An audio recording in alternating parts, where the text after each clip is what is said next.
Okay, so in terms of when you open up the Bernina and you get it out the case, you've got to start with plug the foot pedal into the side here. Foot pedal is, let's go down there, foot pedal there, and then the power cable goes into, I wonder if I can get this to work a bit better, the back there. Some of the other Berninas have slightly different, I think the slightly later model of this one, it's all combined into one, but anyway. So plug it all in. You've got your table there, I'll put that on in a minute. You've got the little tool rack, or bits and bobs rack, and this actually connects onto the back here, which I think is to help hold it when it goes back in the case. So it goes like that, and you can swing it out all the way over to the right if you want, but I'm going to just pull it here for ease. Inside your case, I've just got these out at the moment. This is the main foot. These are handy to stick your bobbins on and bits and bobs. Does get a bit dusty though. So in the bottom drawer, I've got all your different types of feet. Let's get these out. Some of them I have actually labelled what they are. So that's a blind hem foot, because I did look them up at one point. I think that's for darning. This one I find is quite handy. This is for doing buttonholes. Yeah, I think you have everything there. It's a whole set. God knows what some of these do. You've got some tweezers, which is just handy for pulling thread through, and a little screwdriver. Who knows why, but anyway, it's in there. This came out of the machine when I was doing the service. I don't know where it's from, so it's just a spare screw. I might find out where it comes from eventually. This is that tool that you got me that helps push out corners. So I'll pop that in there because I can probably 3D print one of those, so you might as well keep it. A bit fun trying to put these back in. Might stuff this back in my holder. Okay. And then in here I've got you, so these are just some spare brushes for the motor. You'll probably never need to use them. I've got a whole set of them, so I'm just trying to keep one set with each machine. You've got some needles, some universal needles. I have some denim and leather needles are handy as well, but you can get them on Amazon and they come like next day. Nice little pin set, I like these pins. And then there just seems to be some random sewing needles in there. But yeah, they're the machine needles. They're probably my favourite brand. Don't know why, just German, looks like it's better. Okay, and top shelf. You seem to have an assortment of nail scissors in here, which I found, so I put those all in. This is like a mini tape measure. I don't know, straight out of a Christmas cracker. That's not what I wanted to say. You've got a little bit of chalk and a few spare bobbins and a few finger thingy bobs. This is the key for the case. It's very rare to have the key still. And then you've got some like special things that help you thread needles. Anyway, this is kind of the stuff that you had. I don't know where all the thread cutters have gone. They probably worked their way around the rest of the machines, but if I find any, I'll stuff them back in there. And a random button, I don't know, I'll leave it with your kit. So that's that. I'm going to now take out those two so I don't forget about them. I'm going to put this to the back of the machine. Okay, another really handy tool that often gets lost is this, and it's actually how you attach the when you're putting the needle into the machine. It's got a nice little screwdrivery thing. It feels nice in the hand. The only thing is it's not this is magnetic, or can be, but this, nothing is magnetic to this, so I did think about trying to have that attached to the machine somehow, but you can't. So maybe keep it on your little box thing. So that's that little bit. The other thing that you'll find inside the case is paperwork. The paperwork has the original receipt, which is nuts, but I'm pretty sure it's got, so this book has stuff about how to thread the machine, set it up. It's got nice pictures, and yeah, it's pretty good explanations of everything, but I don't like reading instructions. I just don't like reading in general, but that's pretty handy to have. You've got some other bits in there. I think that's just, interestingly, how much everything cost. Wow, that's nuts. Don't lose these things. It's like history. What is that? Oh, how to make curtains. Living the dream. Oh, nobody wants that. I don't know why that's in there. And then what's that? Sewing of net curtains. A pattern. This must be one of yours. Some more stuff about curtains. And what is all of that? These are some of these special accessories. Oh, this is dead handy. Look at it. It tells you what all the different feet do. And it gives the codes. So the thing is, when you give feet for the machine, you've got to make sure you get proper ones that fit properly, because don't buy cheap crap ones. They're just never going to be as good. The ones that come with the machine are beautifully, you know, solid metal, not cast crap. But that's pretty handy. It actually tells you what all of those feet do. It's probably where I referenced it from. Yeah, and that's more of a price list again, but this is nuts. Oh no, actually, wait, we don't want to remember that. That was from those people. Get rid of that. The other thing is you've got the original bulb. It's a filament type bulb. It gives a more traditional light. God, my fingers look filthy. Anyway, interestingly, it still works given that it's original. It's not broken or anything, but whether it will stay that way, who knows. But anyway, I thought I popped it in there. But as you can see on the machine, I upgraded it to an LED bulb because it's cold. You don't burn yourself on it. It used to get very hot in there. And yeah, so that's the main bits as you open up the machine. I'm going to pause it there and then do a little walk around of the machine, what some of the different bits do. And then I'm going to go into threading the machine, setting that bit all up, and then also going to go into a walking foot demo, how to put that on, because it is a bit fiddly, but easy once you know how. Okay, so a little walkthrough of the machine, because it has got quite a few features on it. So first thing, which is quite nice to know, is the button is on the left, and then you can just open that up and you can see right in there, this was really quite gummed up with too much oil, and it sort of varnishes over time. So I used a bit of isopropyl alcohol to loosen it up and just gave that a good clean, and then it's been re-oiled, but not as much. Interesting, that is a screw missing there. I wonder if that's where that screw goes.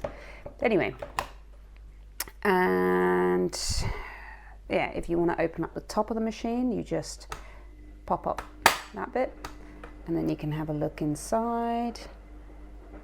So basically you've got the hand wheel here, the motor sits right at the back of the machine, and here transfers power here through to, that's like equivalent of a prop shaft, and these are the stack of cam gears that do all the ornate stitches, which I never use, and then yeah, obviously transfers down here. So another bit that's quite handy to know how to open up, so you've got obviously where the bobbin is kept, but to get under here, which often you can get needles breaking, getting lodged in there, bits of fluff and stuff, and it can jam the mechanism, or sometimes just too much thread. If you just press in here, there's a little lever there, and then that comes off. So it's this bit here, and that means you can then have a look inside. Ideally you should be doing this with the machine unplugged, because if someone accidentally stepped on the pedal. But actually there's also another fail-safe that you can do. So on the hand wheel here, you've got two wheels.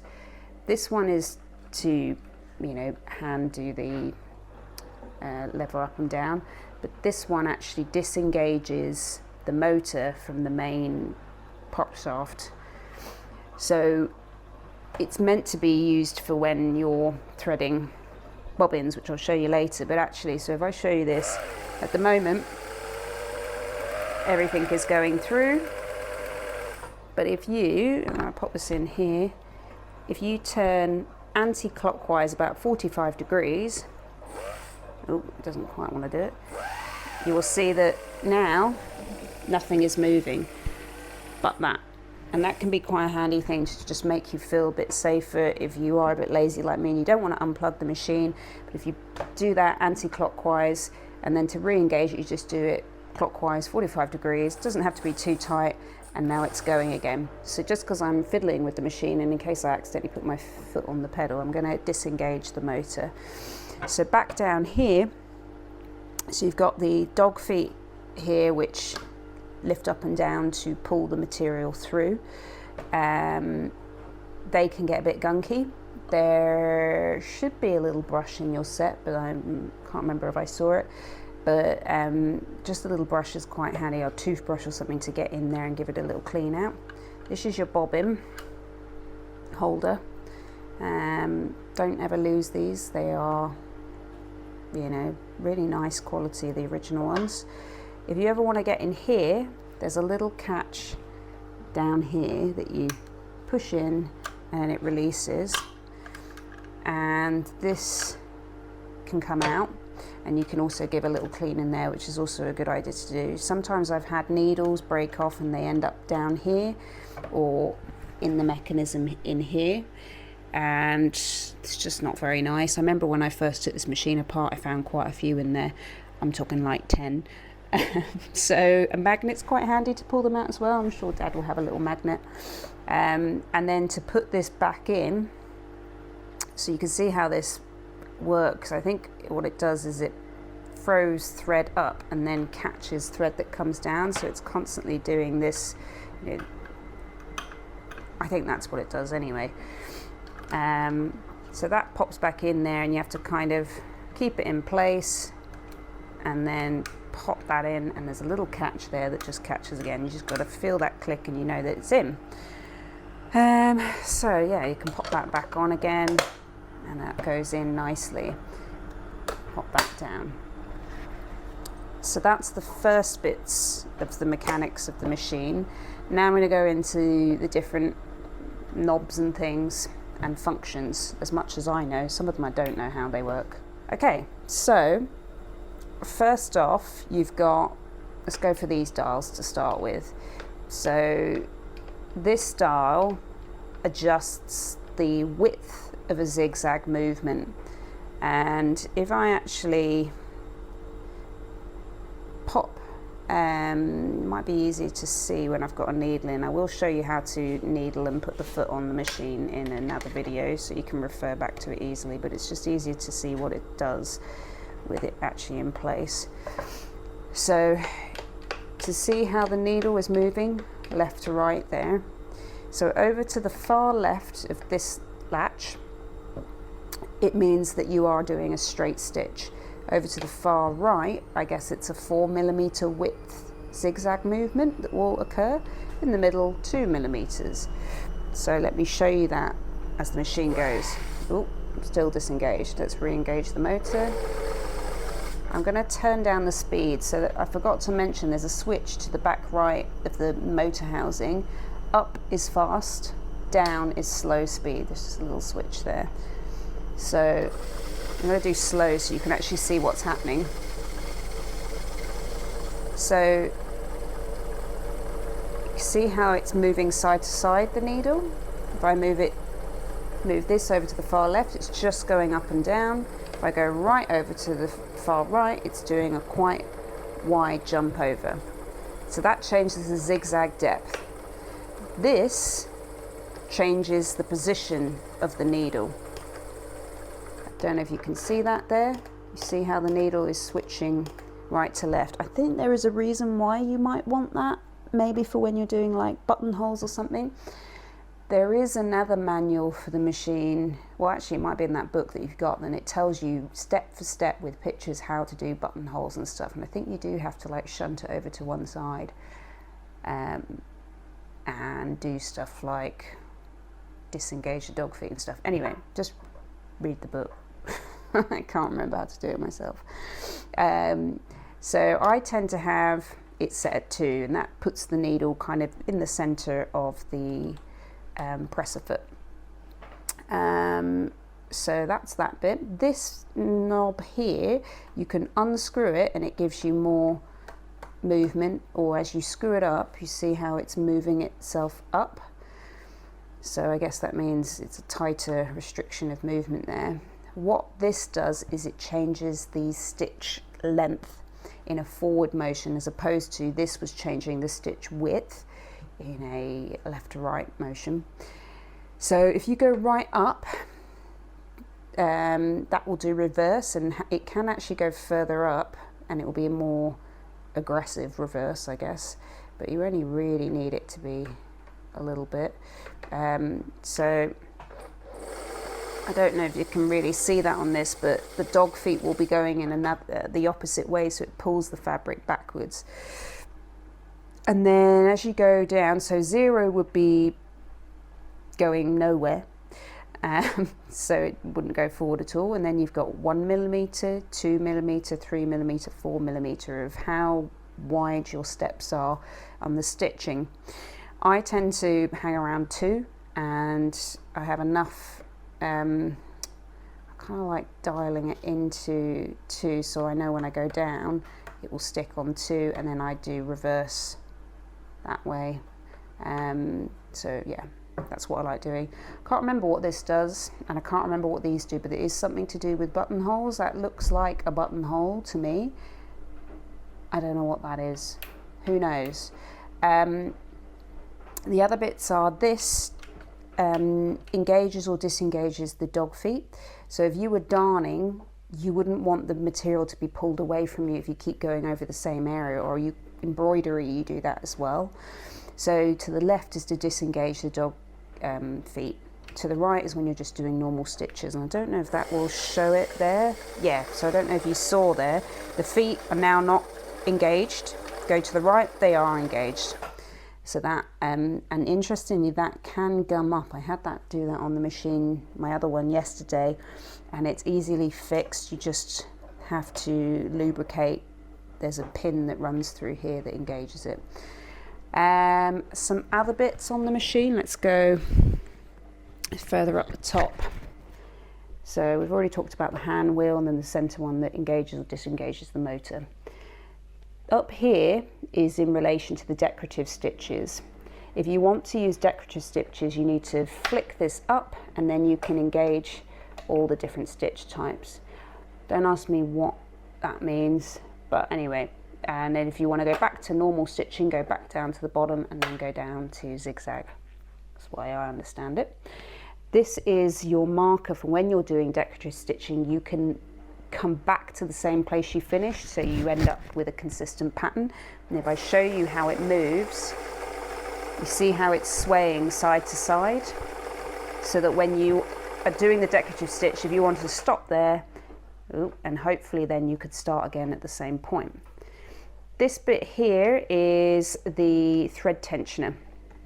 So basically up here there's a disc, and in between that sits in between 2 other discs, and they squeeze on the thread to adjust the tension. And you know, when you had that problem with the thread looping underneath on the bottom thread, then that meant that bottom thread wasn't taut enough. So you can adjust the tension here, and this was actually not working on your machine before, but it seems to be working now. Yeah, just check that. Doesn't want to go all the way that way.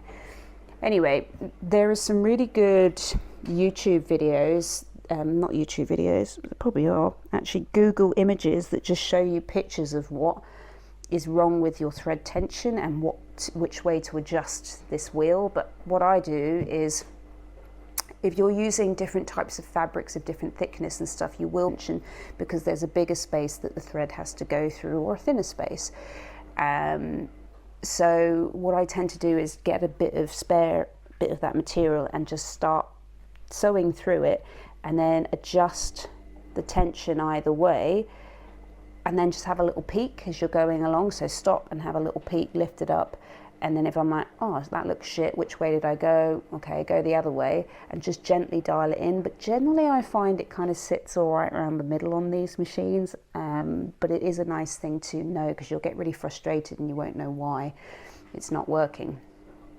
So that's that. Yuki is being very helpful.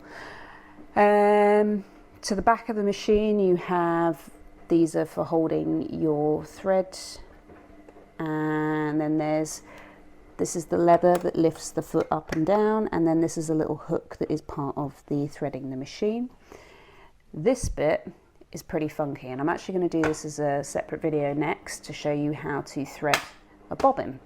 Not all the machines have this, but this 730 machine does, and it's dead handy. Now, I didn't actually know what it was for many years, so I'll do that next. Okay, so if you want to thread a bobbin, you can do it by hand, but it tends to be very uneven, and that will sometimes cause a pull and just a premature breakage of the thread. So this part of the machine is to help you thread a bobbin. I'm probably not using it entirely correctly, but it's just what made sense for me.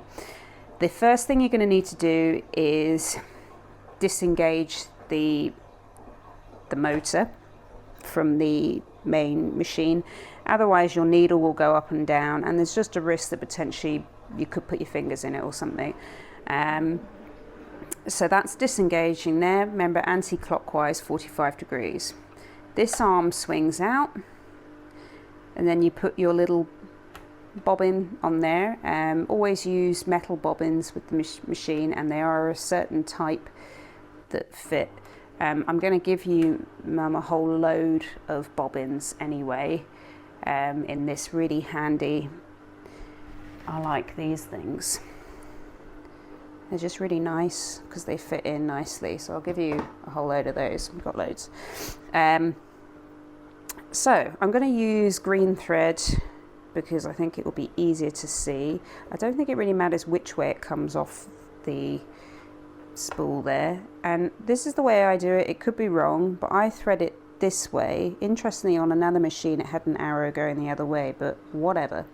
I thread it this way, so I've hooked it round there and then round here, and then I just wrap it a few times onto the bobbin, and then I flick that on. Now what this bit does is, as the machine will wind thread on, eventually it will get so fat that it will push this away and then stop it from spinning any further. So it's a nice little fail-safe thing to prevent over threading.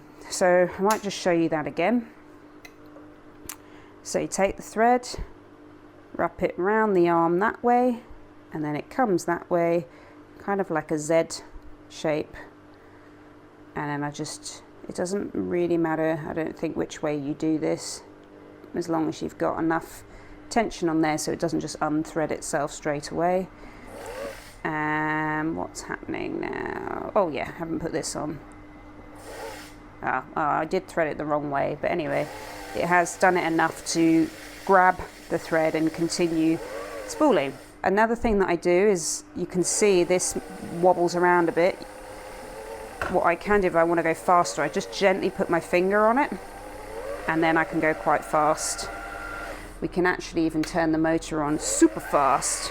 Woo. But you can see what I'm doing there, just holding it so it doesn't fly off. And it's doing it nicely, even pattern.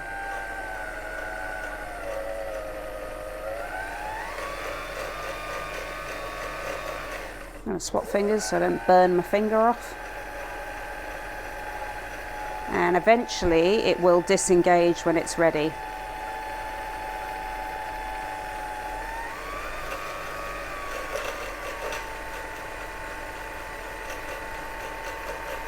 See, it's pushing it away. There we go. So it's disengaged, it's filled the spool, the bobbin, and I'm just going to cut that off.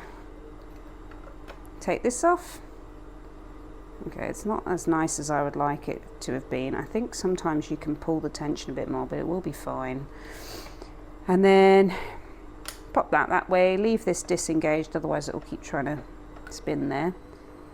Close that and then re-engage the motor. Ta-da! Okay, so the next bit I'm going to talk about is threading the machine. So I probably should go to the bit about putting the foot on. There's a little latch at the back here that you can flick forward, and the foot kind of sits on a protuberance there. And you just line it up and then engage there. And then to do the needle, you use your little tool, undo this, take the needle out. Now on the needles they always have a flat edge, so it's kind of like a semicircle. The flat edge is always away from you. Pop it back in. I do a bit finger tighten there and just a little tiny bit more tight with the tool. So that's how you put your foot on and then put a new needle on. You tend to find, I find the most times that I break needles is accidentally sewing through a pin, so do try and take them out. Don't risk trying to sew over them. You will hit them and it makes a horrible noise. Then you've got to find the shards of it inside the machine. The other thing is if you're pushing through too much of a bunch of material, sometimes as you're pulling through, and it tends to be at the end where you've got several bits overlapping, it will distort the needle slightly such that as it's passing through, it will clip something and then break. So that's when I tend to break them. They're really cheap. You can get them on Amazon, those little sets. And they come in different thicknesses and strengths and stuff like that. But a good generic set will do you fine. So I'm going to show you how to thread the bottom thread bit first. So that sits in here. Might try and do this with a brighter coloured thread so that you can actually see it on here.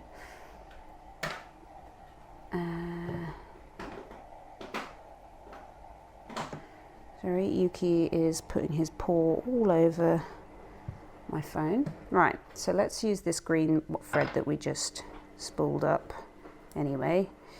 So the way I do it is you turn the back of the bobbin holder towards me, and then I kind of look at how this line is going here. You see that there?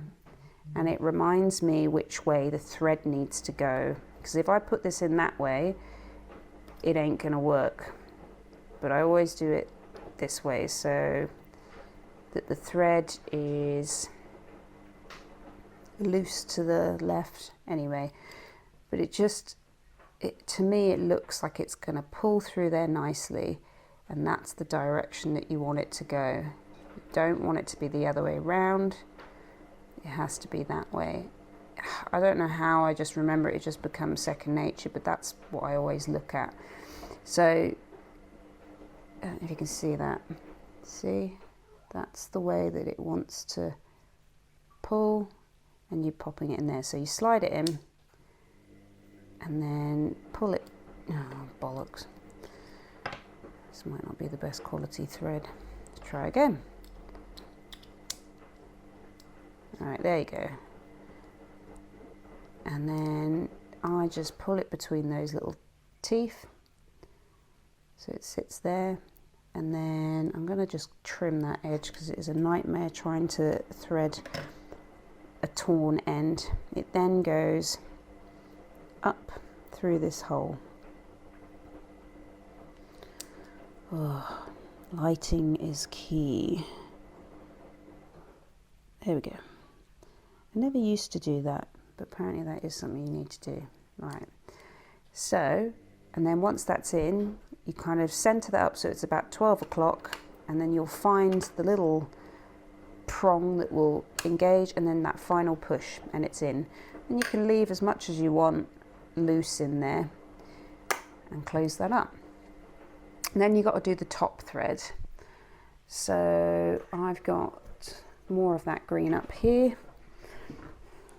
So the first thing is, and you can put them on either of the things, first thing you do is you come down to the hook, pass it through the thread tensioner,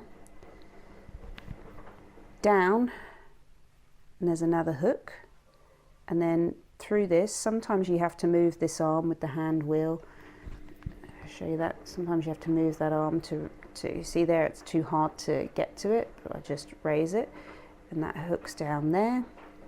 Then it's got to go through this little hole, little gubbin, and then I'll wet it again, which makes it easier. And then pass this little, there's a little hook to the left here, so you just hook that around there, and then thread the needle.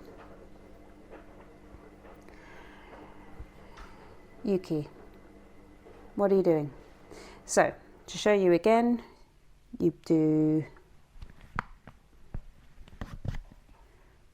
hook underneath here, pass through the thread tensioner, stop it, you're naughty, through the thread tensioner, under this hook here, through the arm, little hook, and then down here, pass it to the left side. Seriously, you can't eat my thread, get out of here. And then thread the needle. So the next thing is you need to make the machine engage the bottom thread. So what you do is you use the hand wheel to just lower the needle and then lift it back up. And I use some scissors sometimes to try. Sometimes it doesn't take it very well, so I'm going to go again.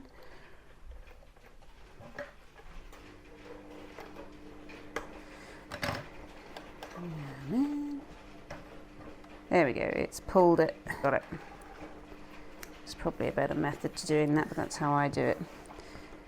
And then I've got the two there. So I'll show you again how I did that. And as you can see, I've pulled this thread through the foot. There's a little slide there. But basically I lowered this down, and then it grips onto the bottom thread, and you slide some scissors or whatever through, and it will catch that bottom thread. Anyway, I've got it out now, so it's a bit useless, and I think now I've caused a problem. All right, there we go. And always leave a bit of length to these. If you have them too short, you'll find that as the machine goes, it will just de-thread the needle, and that's really annoying. So once you've got that, I then put the rest plate on. It's got like a little ball thing on it. This one isn't original to this machine. It was one that I found on another one, because your one had a horrible grey one. But there we go. And then you are ready to sew. So I think that's the main bits there. This bit I want to show you is the presser foot. So I got this new for about £110. It's got extra feet in here. Don't really know what they do. And you've got this weird arm. It has some instructions in there, might be useful to read. Not really sure what this bit does. I think maybe to keep, because the idea of a presser foot is it's got a rubberized foot that helps grip the material. So for silky, stretchy materials, it helps grab it. Maybe this is a seam guide, or maybe it just helps keep that material level maybe. You can take it off, and the way that it comes off is actually, it comes off like that, and just be careful you don't lose this screw. If I leave it on for you, and there is a way to pop them on, which is a bit fiddly if you don't know, but it's actually not too bad. So if I show you, I'm going to take off this other foot. So the little latch is released at the back, taking the foot off. And another thing you're going to have to do is release the needle to get this on. You wouldn't have to do that probably with other feet, but this one you do. And then I'm going to fully unscrew this bolt. And the reason why is on the presser foot, not only does it have the usual mechanism that hooks in and holds it in place, it also has this arm. And the idea that slots over this so that the movement of the arm up and down actually moves these little feet up and down. So I slide it to the place, and I find it can be a little bit tricky to get this to fit on.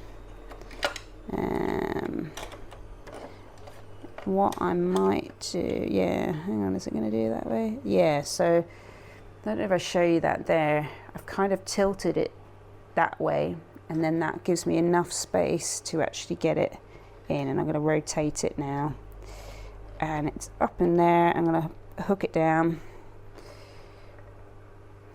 and then that's on. Then this little arm bit, you've got to pop that over there. See, little arm is on there, and you see you wouldn't be able to get that on with this bolt on. Then I screw the bolt on, find my needle as well whilst I'm doing that. Remember, needle, bevel, edge to the back. Sorry, flat edge to the back. I'm talking like I'm talking about syringes and shit. Right, screw that in, finger tight, and then just a tiny little bit more on your special tool, and then you can thread it and get cracking. But the idea is, as that moves, you can see it moves those little feet as well. I actually use this quite a lot. It's kind of bulky and can get in the way, but if you're sewing like fine bits of intricate pieces, you probably don't want to use it. But if you're literally like, I don't know, blasting through a big long bit of silk or something like that, especially if you're doing the lining for your jacket, when you're doing the, I suppose you would probably use the overlocker, but you might want to do some, I don't know, something on the Bernina, that will hold this really well. So you've got that there.